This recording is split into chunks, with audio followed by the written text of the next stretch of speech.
Sahabat fillah yang dimuliakan Allah Subhanahu wa Ta'ala, dalam ayat selanjutnya Allah Jalla Jalaluh kembali menegaskan bahwa Dialah Tuhan yang Maha Pengasih lagi Maha Penyayang. Menurut Al-Khattabi, bahwa kata Ar-Rahman memiliki arti bahwa kasih sayang Allah mencakup kepada seluruh makhluk, meliputi rizki, kemaslahatan, baik kepada kaum muslimin ataupun non-muslim. Sedangkan kata Ar-Rahim adalah kasih sayang yang dikhususkan kepada kaum muslimin saja. Pada ayat selanjutnya, Maliki Yaumiddin, yang berarti yang menguasai pada hari pembalasan. Secara bahasa, Malik adalah zat yang memiliki kekuasaan atau penguasa. Penguasa itu berhak untuk memerintah dan melarang orang-orang yang berada di bawah kekuasaannya. Dia juga yang berhak untuk mengganjar pahala dan menjatuhkan hukuman kepada mereka. Sementara Yaumiddin memiliki arti hari kiamat atau hari pembalasan. Disebut sebagai hari pembalasan karena pada saat itu seluruh umat manusia akan menerima balasan amal baik maupun amal buruk yang mereka kerjakan sewaktu di dunia. Pada hari itulah tampak dengan sangat jelas bagi manusia kemahakuasaan Allah terhadap seluruh makhluknya. Pada saat itu akan tampak sekali kesempurnaan dari sifat adil dan hikmah yang dimiliki Allah. Pada saat itu, seluruh raja dan penguasa yang dahulunya berkuasa di alam dunia sudah turun dari jabatannya. Hanya tinggal Allah sajalah yang berkuasa. Pada ayat ini kita diajarkan esensi tentang ganjaran pada hari akhir nanti, bahwa hanya Allah yang maha kuasa dan memberikan balasan terhadap semua umat manusia. Karena itulah, seolah-olah Allah mengajarkan kepada kita, jikalau ingin terbebas dari segala siksaan yang pedih di hari pembalasan, maka sembahlah Dia dan mintalah pertolongan kepadanya. Sebagaimana yang tertera pada ayat selanjutnya, yakni Iyyaka na'budu wa iyyaka nasta'in. Dalam ayat ini, penyebutan Iyyaka na'budu wa iyyaka nasta'in, Allah memakai dhamir khitab atau kata ganti kedua. Hal ini menunjukkan dialog kedekatan hamba dengan Tuhannya. Allah tidak memiliki jarak untuk mengabulkan doa dan memberi pertolongan kepada hamba-hambanya. Seolah-olah orang tersebut menghadirkan Allah secara nyata di hadapannya ketika sedang munajat kepadanya. Sahabat fillah, ada satu hal lagi yang perlu kita cermati bersama, yakni kata na'budu setelah kata nasta'in.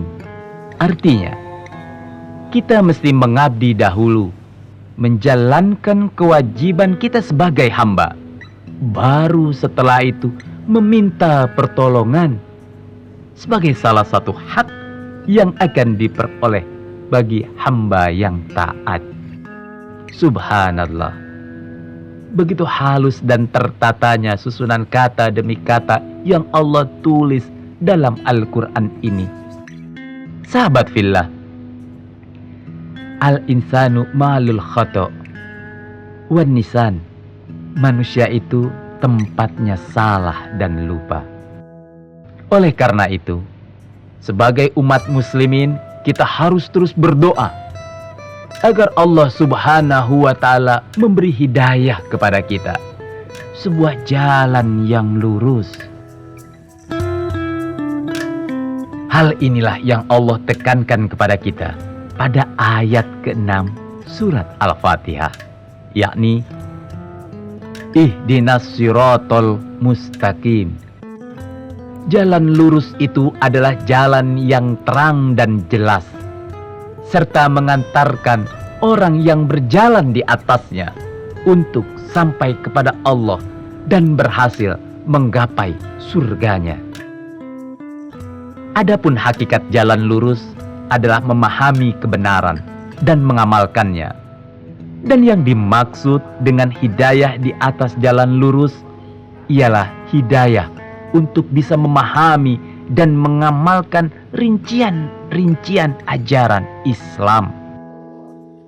Dengan begitu, doa ini merupakan salah satu doa yang paling lengkap dan merangkum berbagai macam kebaikan dan manfaat bagi diri seorang hamba. Dalam ayat selanjutnya dijelaskan bahwa jalan yang lurus adalah jalan orang-orang yang Engkau berikan nikmat atas mereka. Sahabat fillah, tentu kita ingin berjalan di jalan yang sama dengan orang-orang yang diberi nikmat oleh Allah. Karena jalan inilah yang akan mengantarkan hamba menggapai keriduan Allah Ta'ala. Inilah jalan Islam. Islam yang ditegakkan di atas landasan iman, ilmu, amal, dan disertai dengan menjauhi perbuatan-perbuatan syirik dan kemaksiatan. Sehingga dengan ayat ini kita kembali tersadar bahwa Islam yang kita peluk selama ini merupakan anugerah nikmat dari Allah Ta'ala. Dan untuk bisa menjalani Islam dengan baik, maka kita pun sangat membutuhkan sosok teladan yang bisa dijadikan panutan. Dan panutan terbaik adalah Rasulullah Sallallahu Alaihi Wasallam.